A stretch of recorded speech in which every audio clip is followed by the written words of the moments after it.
En estos días celebramos el 41º aniversario de la Constitución española, hecho este que derivó en la celebración un año después de las primeras elecciones democráticas municipales en 1979.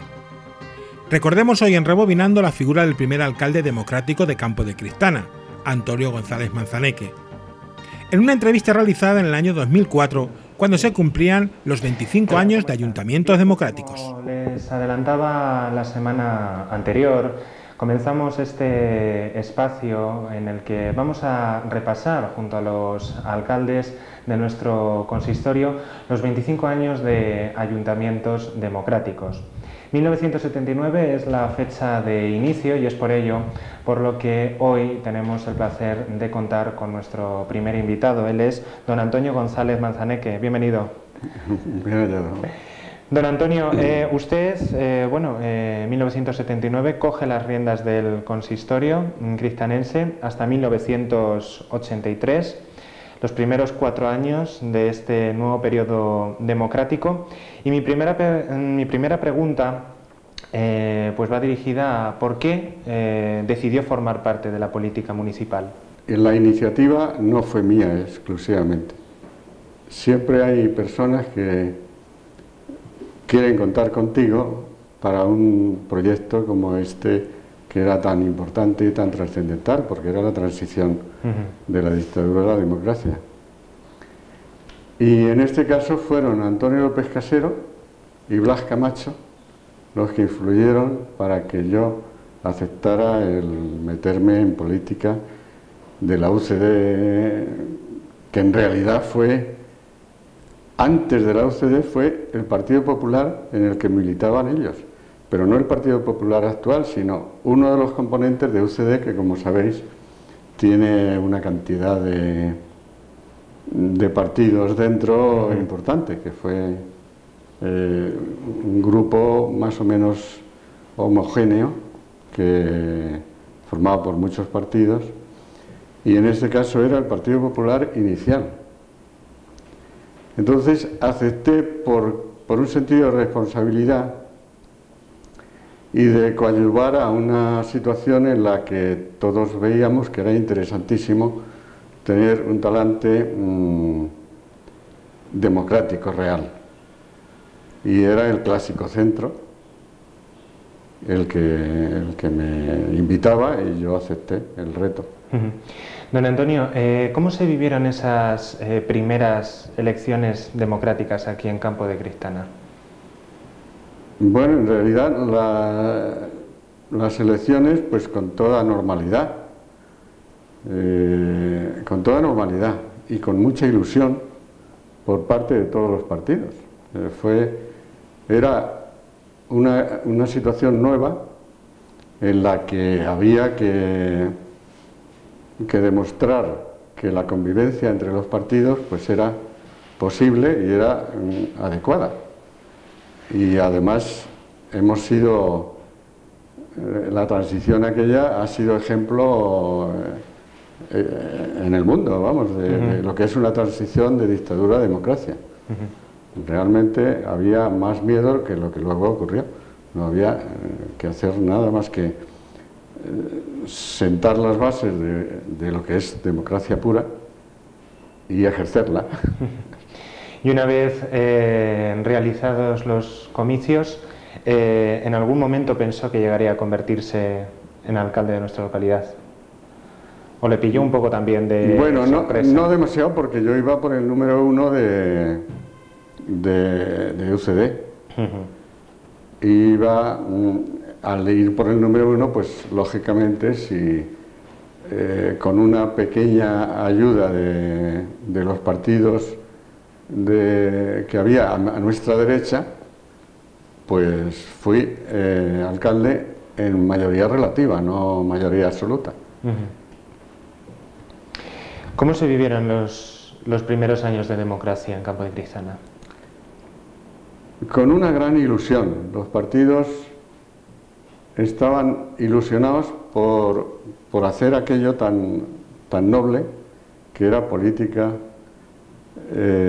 pura, en el sentido de una democracia muy participativa, en cuyo desarrollo hubo muchas situaciones en las que se demostró que se podía contar con todos los partidos. De hecho, hubo una serie de facultades de la alcaldía que no solamente se impartieron para los de mi partido, sino para todos. Todos tuvieron protagonismo y delegaciones de la alcaldía. El Partido Comunista, el PSOE, todos tuvieron una delegación y una responsabilidad. Y eso yo creo que fue muy agradable, porque ahora sería imposible, puede ser, porque hay una situación más enconada entre los partidos y eso sería imposible, pero aquí tenía responsabilidades importantes. Acuérdate de Bruno, tío de José María Díaz Parreño, Jesús Díaz Parreño. Jesús Díaz Parreño. Pues esta persona tuvo la responsabilidad de bienestar social y sanidad, sí, que era muy importante, pero yo sabía que era una persona que conocía perfectamente a todo el pueblo y que iba a ser justo en cuanto a la administración liberal del ayuntamiento, en medicinas a personas que no podían sufragarlas, una serie de ventajas. Y él hacía su política. A mí no me importaba que fuese del partido de la oposición, sino que fuera buena gestión la que hiciera el conjunto de los concejales. Bien, ¿cómo cambió su situación una vez que llega a convertirse en el primer edil cristanense? Supongo que, bueno, tendría que compaginar también el trabajo con este cargo, ¿no? Sí, porque además fue un periodo en el que tuvimos el detalle, la corporación íntegra, de no percibir ningún dinero por el trabajo. No es que fuera excesiva, es que queríamos hacer algo y había muy poco dinero, venían asignaciones al pueblo muy pequeñas, y para hacer algo teníamos que gastar ese dinero que hubiéramos podido cobrar en nuestro trabajo, pero que tuvimos ese detalle porque era verdaderamente angustiosa la situación económica, y para no subir impuestos y tal, bueno, pues de momento vamos a estar sin cobrar. Es verdad que eso se podía hacer entonces porque solamente había 3-4 horas de gestión, no había las necesidades que hay ahora, los servicios que hay ahora, el dinero que hay ahora para gestionarlo. Entonces era una situación inicial un poco de carestía, de problemas importantes de falta de dinero. Y yo traté este ayuntamiento como una empresa. Entonces no hay duda que el hacer una calle mejor y más barata no tiene partidos políticos, ¿no? Es una cosa técnica que hay que abordarla de una manera o de otra. Yo echo de menos ahora el que no se dice a lo que el adversario político hace, no se dice cuando ha sido bueno aplaudirlo. Y entonces podríamos creer que cuando dicen malo a todo, pues no es creíble, porque hacen cosas bien el adversario y otras cosas mal. Aquí, en esta corporación, pues ha habido momentos en que en un pleno la menor representación, que era de Manuel Lucendo, era el Partido Comunista, en una ocasión hubo allí una idea que surgió en el pleno que yo mismo consideré que era mejor que la que habíamos propuesto. Y bueno, no me dolieron prendas en decir, perdón un momento, si os parece, dejamos esto sobre la mesa porque la idea que ha dado Manuel Lucendo es mejor que la mía. Y no se le caen a nadie los anillos por decir que la idea de uno es mejor que la del otro. Quizá fue eso lo que sorprendió, don Antonio, ¿no? Pasar de la etapa anterior en la que había gobiernos monocolores a ese pluralismo de partidos en los que, bueno, no siempre la idea de los mayoritarios podía ser la mejor, ¿no? Exacto, y ese es justamente el peligro que tiene el poder.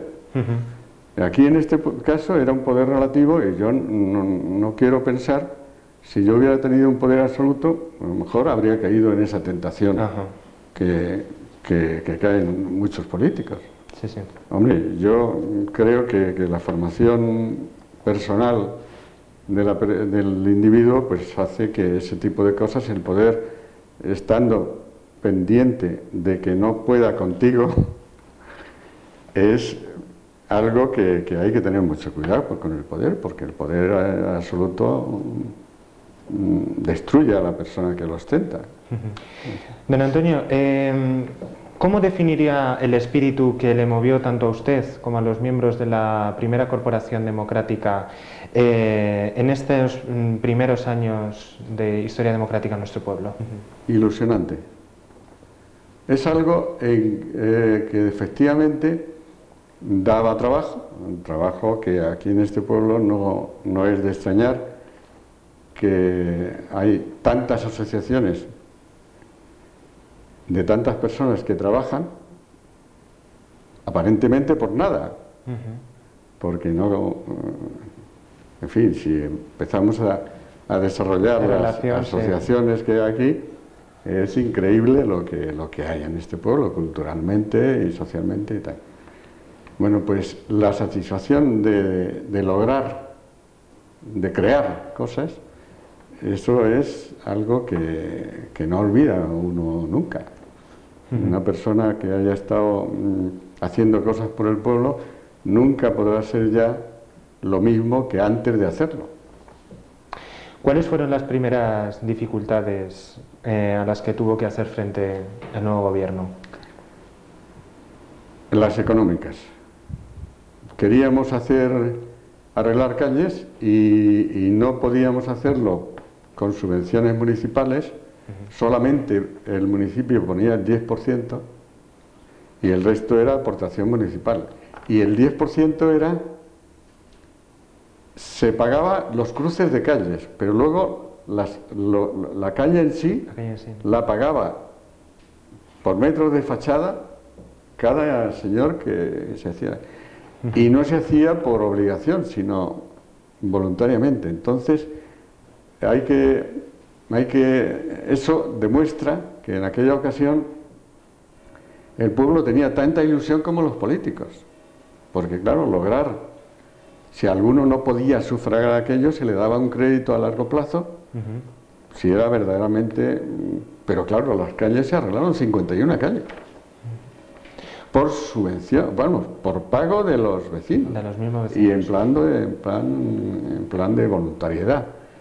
Después ya, claro, ha habido mucho más, los presupuestos municipales han crecido de una manera astronómica y se han podido hacer muchas más cosas, ¿no?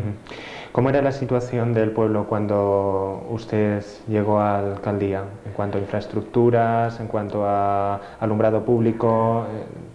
Estaba escaso todo eso. Es cierto que hay un ejemplo que es el alcantarillado, que se hizo bastante antes de estar yo, incluso antes de Antonio López Casero, y que no se hizo lo suficientemente bien y se está sufriendo todavía la consecuencia de esa situación, porque el alcantarillado es uno de las cosas que en este pueblo hay que resolver un día. No está bien resuelto. En el centro del pueblo y tal, claro, los planes parciales que se realizan ya se hacen perfectamente. Pero de hecho, los primeros planes parciales ya los empezamos a hacer. Lo primero que hicimos para que no hubiera barullo en las construcciones fue las normas subsidiarias de planeamiento urbanístico. Esto fue lo que permitió que el pueblo no se fuera deteriorando porque es un pueblo precioso que puede, si se cuida, ser importante, centro de turismo, etcétera, pero que era necesario hacer las primeras normas subsidiarias porque hasta entonces solo había habido una delimitación del casco urbano y había que dejar las cosas en orden para que no hubiera de esos edificios de 5 alturas como algunos se coló antes y poner una normativa urbanística adecuada a esta población. Que en esas normas ya se establecían colores, materiales y hubo alguna situación en la que como alcalde tuve que ponerme serio, incluso alguna demolición, no en fase final, porque claro, hay que hacer las cosas, hay que vigilarlas para poder demoler antes de que esté poco más que en cimientos. Si hay un problema de esa naturaleza, pues hay que hacer el menor daño posible. Pero claro, si hay una persona o una entidad que se pasa en ese sentido y hace algo que no se debe, o una alineación inadecuada, o cualquier cosa, pues eso hay que demolerlo y no esperar a que se termine, sino a que vayan buenas, sino sin hacer daño o haciendo poco daño, pero claro, hay que demoler. Además del ámbito económico que nos ha comentado anteriormente, supongo que existiría por su parte pues, algún tipo de predilección por algún área o para usted todas eran iguales. Bueno, hay que tener en cuenta que entonces había un respeto por el alcalde tan grande que al alcalde le venían problemas que no eran propios del alcalde. Y en eso tuve una satisfacción importante de excediéndome a esas facultades sencillamente por poner paz en algunas personas o entidades del pueblo, pues hice de mediador y hubo un caso en el que yo creo que es el mayor, me costó mucho tiempo, pero había un problema que llegó al Tribunal Supremo y llegué a ponerlos poner la paz. Sí. Y evitar bueno, pero eso es una anécdota, porque claro, las funciones obligadas de un ayuntamiento no eran esas. Y las funciones que más me obligaron moralmente fueron las necesidades de las personas humildes y luego, pues, velar por el urbanismo y que no hubiese barbaridades urbanísticas en Cripta. Antes ha citado una anécdota, pero ¿recuerda si algún tipo de anécdota durante su etapa de mandato?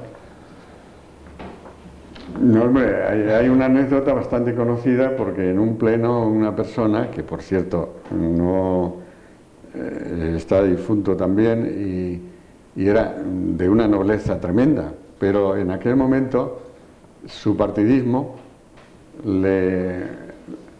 le indujo a decir una frase que ha pasado a la historia, porque decía, bueno, voy al servicio, pero ya sabéis, compañeros, a lo que diga el alcalde no. Y claro, aquello pues es una anécdota, ¿verdad? Sí. Es una anécdota de lo que no se puede hacer, incluso esa persona me demostró una nobleza tremenda, porque cuando se equivocaba de criterio, lo reconocía y pedía disculpas. O sea que eso, estoy contando algo que, bueno, pues en un momento determinado, pues a lo mejor partidariamente tendría un motivo que yo lo ignoro, pero de esa persona puedo decir que era más noble, tan noble como el resto de la corporación, que realmente fue fabuloso. Antes ha hecho mención a Carmen Escribano como una de las artífices fundamentales del terreno cultural. ¿Cómo estaba la cultura en aquel momento en nuestro pueblo? Muy bien, porque este pueblo La verdad es que con tantas asociaciones como hay, hasta de teatro, religiosas, de todo tipo, pues bueno, y un ancestro importante cultural, vamos, realmente la biblioteca siempre estaba llena y había ganas de aprender. Actos culturales, pues había dentro de las posibilidades económicas todos los que podían hacerse. Los festejos, que también es cultura, pues tengo que nombrar aquí a Calonge, a Antonio Calonge, que difunto, pero que hizo milagros con el dinero, con el poco dinero que había, verdaderamente lograba éxitos. Igual había que tirarle entre comillas, del ramal para que no se fuera del presupuesto, pero ya se encargaba de eso otro miembro de la comisión de festejos que sabía tirar del ramal, que es Ramón Sánchez, el director el actual director del instituto. Y claro, es una persona que hacía un dúo fenomenal. También predominaba la ilusión generalizada, y eso era lo que distinguía, porque claro, pasa el tiempo y ya la política es un poco más profesional. Aquello era más humano, más abierto, más sencillo, más participativo. Yo lo entiendo así. Y en materia de educación, magnífica también. Se hizo, en materia de educación se lograba algo que fue verdaderamente milagroso. El colegio público Domingo Miras se hizo con una empresa que era adjudicataria, que a su vez tenía una serie de empresas subsidiarias que le trabajaban.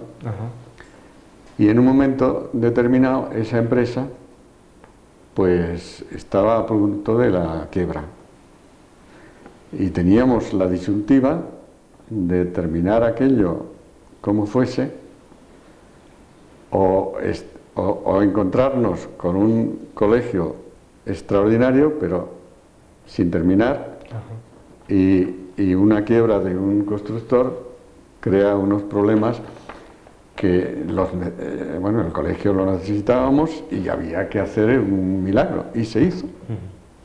El hecho de construirlo era porque existía mucha demanda por parte de... Sí, faltaban medios, y claro, de hecho el gobierno en aquella época se portó bien y nos dio una serie dentro de las posibilidades que había poco dinero, pero ese colegio fue fundamental para el desarrollo cultural de Criptana. A mí me gustaría también que nos hablara cómo incidió su corporación en mejorar el turismo. ¿Qué turismo existía por aquel entonces? ¿Había muchos visitantes? ¿Qué se hizo por incentivarlo? Bueno, nosotros gastamos bastante dinero en mantener los molinos en activo. En ese tema, Domingo Alberca Muñoz, que probablemente sea de los que más saben en España de molinos, pues era concejal, y con el poco dinero que había se hicieron verdaderos milagros. Por otra parte, hubo una concesión en aquel momento del Estado español, del gobierno que existía.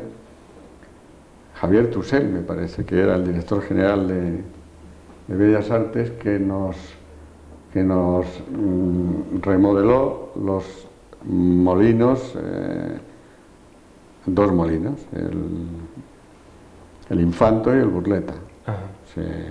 Se acondicionaron y se pusieron en orden, y claro, aquello fue un esfuerzo que también hicimos, en este aspecto cultural y y de turismo, ¿no? Hubo también otra subvención importante para el centro de salud, que ha quedado pequeño, pero vamos, también fue importante. Por aquel entonces.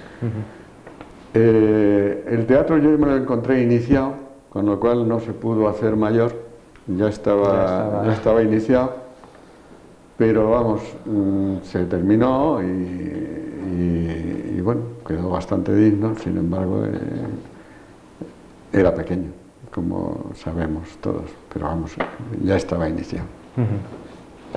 Don Antonio, ¿de qué se siente más orgulloso de su labor como alcalde? Pues del paisanaje de Cristaneses, porque yo siempre procuro ir aprendiendo por donde voy, y allí, en la época de alcaldía, yo aprendí de la gente humilde mucho. Siempre lo digo, que la gente humilde me ha enseñado más que otras personas que podrían haber, porque la cultura de Cristana es relativamente aceptable, pero el sentido del ridículo y la sensibilidad del cristanense y la inteligencia natural es mayor que la media, lo atestigo. Y eso, vamos, eso es mayor orgullo que encontré, porque yo tampoco vivía en Campo de Cristana cuando vine a la política, vivía en Socuéllamos, antes. Yo no conocía, a pesar de haber nacido aquí, no conocía tanto a las personas como luego las conocí. Pero, claro, allí dentro de la alcaldía se conoce muy bien todo, ¿no? Vamos, pero que desde el primer momento siempre intentó mantener ese vínculo de los ciudadanos con usted, que fueran los ciudadanos los que se acercaran a la alcaldía y les pusieran también problemas. Y la viceversa, ¿no? Porque nosotros, vamos, concretamente, en Los Molinos, ahora mismo me dicen, ¡oh, cuántas veces venía usted por aquí! Las familias de entonces eran prácticamente cuevas, después ya se han modificado en viviendas, pero eran las cuevas. Y las personas aquellas, yo creo que se vieron muy arropadas con mi gestión. Vamos a hablar también con los que fueron alcaldes pedáneos en su época de Arenales de San Gregorio. ¿Qué relación fue la que desde el consistorio de aquí de Campo de Cristana se mantuvo con la entonces pedanía de Arenales de San Gregorio? Pues muy buena relación. Yo Arenales de San Gregorio siempre lo he considerado un núcleo de población muy solidaria y muy interesante, porque es un núcleo en el que se vive muy bien, y las fiestas de allí siempre han sido muy apoyadas. Nosotros apoyábamos todo lo que podíamos al núcleo de población de Arenales, pero cuando hablaran de independizarse, que todavía no lo tenían muy claro, yo les animaba, porque claro, veía que aquellos podían funcionar como funcionan de hecho, que son, vamos, con ese alcalde que tenían, que tienen ahora, que es maravilloso, que fue también aquí concejal. ¿En qué aspectos intentó mejorar esa pedanía? ¿Estaba muy abandonada o intentó mejorar algo? Se puso el alcantarillado completo de la pedanía, que no estaba. Pero vamos, dentro de los medios que había y de las subvenciones, pues se hizo todo lo que se pudo. ¿Cree que hizo todo lo que estuvo en sus manos por conseguir que nuestro pueblo mejorara? Honradamente, creo que sí. Creo que yo hice lo posible porque el pueblo mejorara. Eso desde luego.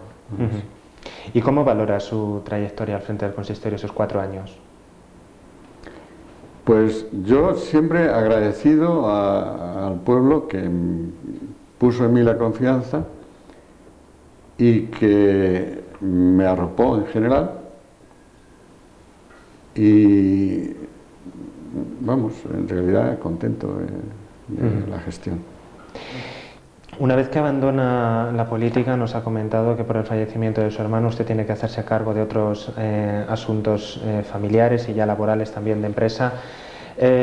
¿Sigue actualmente o siguió en su época ligado a algún tema de asunto político o se desvinculó ya definitivamente? Bueno, no, yo lo último que tuve fue, primero fui el primer secretario de las primeras Cortes de Castilla-La Mancha. El nombramiento estuvo en el boletín oficial del Estado y tal, pero a lo poco tiempo triunfó por mayoría el PSOE y cambiaron, como claro, lógicamente, de eso. Pero realmente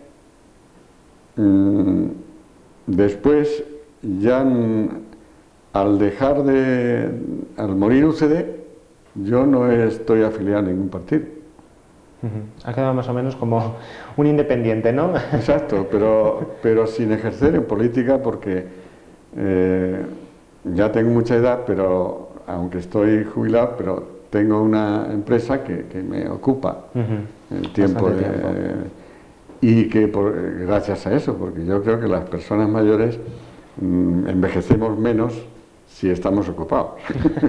Don Antonio, pues de verdad hemos finalizado la entrevista. Ha sido un verdadero placer hablar con usted. Le vamos a hacer también entrega de lo que va a ser para todos nuestros entrevistados pues un recuerdo que pido que abra ante nuestra cámara. Usted fue, bueno, pues ese precursor de los ayuntamientos democráticos, que es lo que conmemoramos sí, fue hoy, esos 25... el primer alcalde de la democracia española última. Esos 25 años. ¿Ah, sí? Y simplemente para que tenga un recuerdo de Ventana Televisión, a Antonio González Manzaneque, en reconocimiento de su labor como alcalde de esta villa, en conmemoración del 25 aniversario de la Constitución de Ayuntamientos Democráticos. Muy bien, señor. Bueno, pues que verdaderamente lo he dicho, que ha sido un verdadero placer hablar con usted. Espero que se lo haya... Para mí hablar con vosotros y bueno, aportar el recuerdo de una situación que fue ilusionante, nada más. Muy bien. Gracias. Y a ustedes, bueno, pues yo les vuelvo a ver la semana que viene.